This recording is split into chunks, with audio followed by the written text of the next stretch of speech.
नमस्कार दोस्तों, मैं हूं आरजे अक्षय। आप देख रहे हैं जियो पॉलिटिक्स बाय आरजे अक्षय। आज ईरान ने माइक्रोसॉफ्ट और एप्पल जैसी कंपनियों को सीधी धमकी दी है। अब पता नहीं ईरान इन कंपनियों पर मिसाइल मारेगा या ड्रोन से अटैक करेगा। जो भी करेगा वो आगे हमें मालूम चल ही जाएगा। उधर डोनाल्ड ट्रंप एक अलग ही लेवल का गेम खेल रहा है। उसको खुद को नहीं पता बोल क्या रहा है। वो भाई साहब कहते हैं कि 2-3 हफ्तों में वॉर को टाटा बाय बाय कर देंगे, मिलिट्री वहां से हट जाएगी। ये मैं नहीं बोल रहा, ये खुद प्रेसिडेंट डोनाल्ड ट्रंप बोल रहे हैं। चाहे वॉर खत्म हो या न हो, डील हो या न हो, तेल बिके न बिके, स्ट्रीट ऑफ हार्मुज खुले न खुले, आगे जो हो वो देखा जाएगा। मैं 2-3 हफ्तों में बैक टू होम। इस पर बात करेंगे। पहले बात करते हैं ईरान की। ईरान के IRGC ने यूएस की 18 टेक कंपनियों को सीधी धमकी दी है।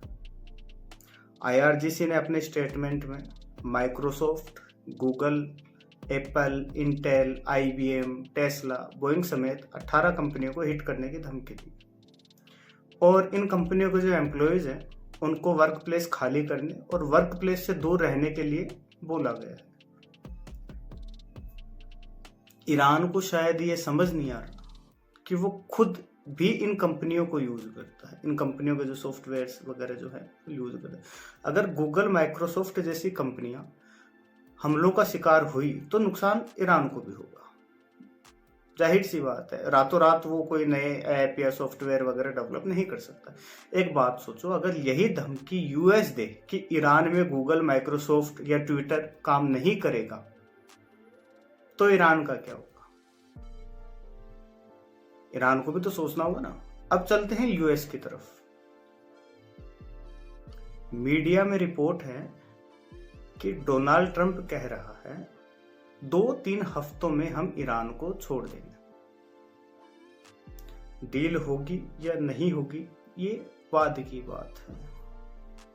पहले ट्रंप ने ईरान को 15 पॉइंट्स दिए थे डील के लिए, उस पर सहमति नहीं बनी। ईरान की तरफ से भी 5 पॉइंट आए थे डील के लिए, लेकिन वो भी माने नहीं गए। अब अगर डील नहीं होती है तो मोटा मोटी 3 बातें होंगी।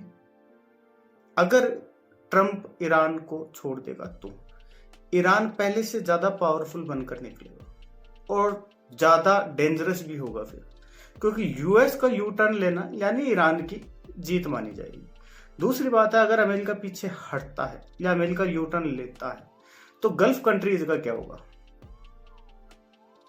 उनको भी तो देखना होगा ना। देखो दोस्तों, बात ऐसी है कि अमेरिका एक सुपर पावर है और उसके लगभग हर देश में अपने बेस है अलग अलग। शायद 800 के आसपास उसके टोटल बेस होने चाहिए पूरे वर्ल्ड में। गल्फ कंट्रीज ने अमेरिका को बेस इसलिए दे रखा है ताकि अमेरिका उनकी सिक्योरिटी कर सके। ठीक है, वो उनको सिक्योर करे, उसी का वो पैसा लेता है। अगर वो पीछे हटेगा तो इन गल्फ कंट्रीज के डिफेंस का क्या होगा? वैसे तो उसके रहते हुए भी अटैक पर अटैक हुए हैं इन कंट्रीज पर। कभी मिसाइल अटैक हो रहे हैं, कभी ड्रोन अटैक हुए हैं, अरबों डॉलर का नुकसान भी हुआ है। गल्फ कंट्रीज में बहरीन, सऊदी अरेबिया वगैरह के जो ऑयल फील्ड्स है उनको भी टारगेट किया गया है। तीसरी और सबसे खास बात है, मुस्लिम देशों में ईरान बादशाह बन जाएगा। अगर अमेरिका यू टर्न लेता है तो ईरान उन सब का लीडर बन सकता है, और क्यों ना बने। अमेरिका अगर पीछे हट रहा है तो फिर लीडर तो है ही। अब ईरान का दूसरा एस्पेक्ट भी हम देख लेते हैं, वो स्ट्रेट ऑफ हॉर्मुज है, क्योंकि वहां से गुजरने वाला 20% तेल अगर ईरान कंट्रोल करता है, अगर ईरान वो 20% एनर्जी कंट्रोल करता है तो उसकी पावर का अंदाजा लगाना मुश्किल हो जाएगा। आज तेल की कीमत 110 से 115 डॉलर प्रति बैरल चल रही है। अगर स्ट्रीट ऑफ हार्मुज 2-3 हफ्ते और बंद रहा तो ये कीमत 160 डॉलर प्रति बैरल तक जा सकती है।